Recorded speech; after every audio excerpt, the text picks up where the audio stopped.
हाय प्यारे बच्चों, पुनः एक बार स्वागत है अपने इस चैनल पे। आज देखेंगे कि कुछ पार्ट कल का बचा हुआ था। तो कल के जो पार्ट में बचा है वो आभाज्य संख्या रह गई थी और भाज्य संख्या रह गई थी। तो आभाज्य संख्या क्या होती हैं? तो ऐसी संख्याएं जो एक तथा स्वयं से विभाजित हो उसे क्या कहते हैं? आभाज्य संख्या कहते हैं।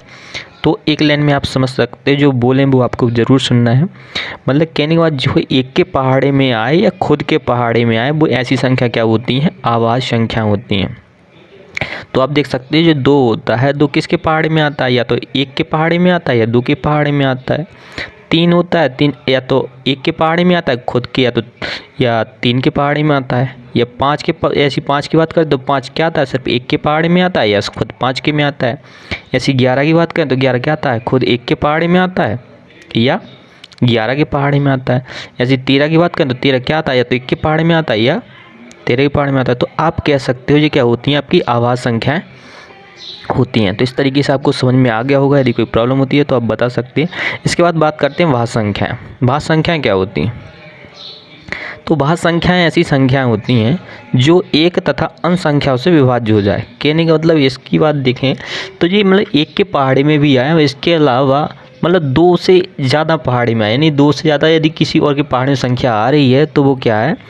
भाज्य संख्या हो जाती हैं। जैसे आप देखें, चार की बात करते हैं तो चार क्या आता है? एक के पहाड़े में भी आता है, दो के में भी आता है और चार के में भी आता है। छः की बात करें तो क्या आता है? छः एक के पहाड़े में भी आता है, दो के में भी आता है और छः के में आता है। तो इस तरीके से ऐसी 8 की है, ऐसी 9, ऐसी 10, ऐसी 12। इस तरीके से क्या बोल सकते हो आप? ये क्या है? आभाज्य संख्या है। अब बात करते हैं महत्वपूर्ण इम्पोर्टेंट टॉपिक है जी वास्तविक संख्या। वास्तविक संख्या क्या होती है? तो वास्तविक संख्या दो प्रकार की होती है, परिमेय संख्या होती है व अपरिमेय संख्या होती है। तो वास्तविक संख्या के अंतर्गत क्या आती है? परिमेय संख्या भी आती हैं व अपरिमेय संख्या भी आती हैं। तो जो परिमेय संख्या होती है, परिमेय संख्या भी क्या होती हैं? दो प्रकार की होती हैं। जी क्या आती हैं इसमें? भिन्न भी और पूर्णांक संख्या। तो भिन्न में क्या आती हैं जी? तो भिन्न इस तरीके की संख्या होती हैं, जैसे 12/2 हो गया, 625/5 हो गया, 0 हो गया, 625 हो गया। जी क्या होती हैं? आपकी भिन्न होती हैं, है ना? भिन्न होती हैं और जिनको परिमेय संख्या बोलते हैं। आप क्या बोलते हैं?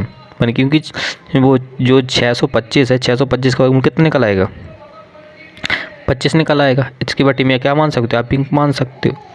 तो इस तरीके की संख्या को क्या बोलते हैं आप? भिन्न वो लोग। और भिन्न इसके नीचे भी अपन वन मान सकते हैं, इसलिए जी यहाँ लिखा हुआ है देखो, वन के नीचे भी वन मान सकते हैं। यहाँ क्या है?